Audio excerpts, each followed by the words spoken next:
We're going to move on to the topic of transportation. Mark. Yes, thank you. This question initially goes to Mr. Ferguson. Providing efficient transportation is an important role of state government, but people in eastern Washington often feel left out. The North Spokane Corridor, which has been in the works for more than 20 years, is one such example. Governor Inslee recently tried to cut funding for it. How would you work to make sure both sides of the state have top-notch roads and transportation routes? Thanks for that question. And in fact, I think I mentioned earlier, I've actually been to all 39 counties. And when you get to all 39 counties, you're going to have conversations with folks about their roads. For example, I met with the Kalispel tribe, the northeastern part of the state. There's a bridge near their reservation in that more isolated part of our state. They took me to that bridge to show it to me it's failing, it needs to be replaced. I've had exactly those kinds of conversations all across the state. We need to continue investing in our transportation and our infrastructure. How do we do it, to your question?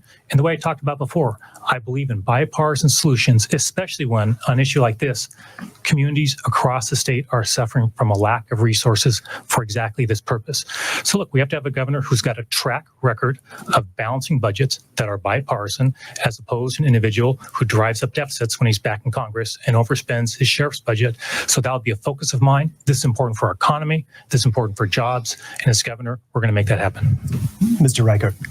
Well, Mr. Ferguson should have an opportunity to visit all 39 counties. He's been the Attorney General for 12 years. I've been campaigning for about 12 months or more. The problem is that we have totally ignored our road systems here in Washington state. We're just now getting around to repairing some of the bridges and roadways here in Washington. When you ignore systems like the ferry system, when you ignore systems like our freeways, highways, and bridges, they become deteriorated. And I think what's happened is there's not been an effort to prioritize the major projects that we need to accomplish here in Washington state. So one of the first things we need to do is to look at the systems across the state. What are our priorities? What do we need to fix first? We have the money to do this. We just need to reprioritize and reshift our resources.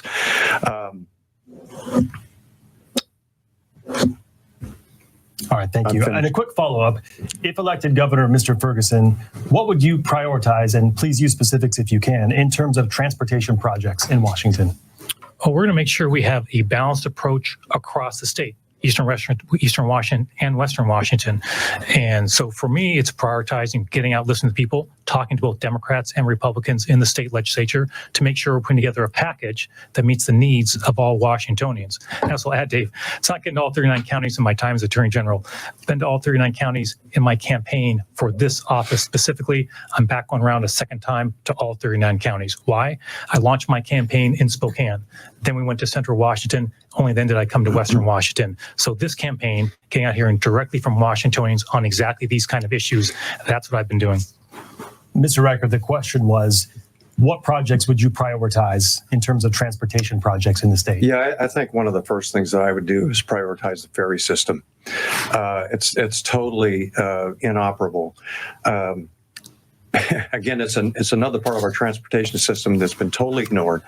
And what we should do is look at hybrid ferry system, diesel that can be transferred to electric at a later date if we so choose to do that.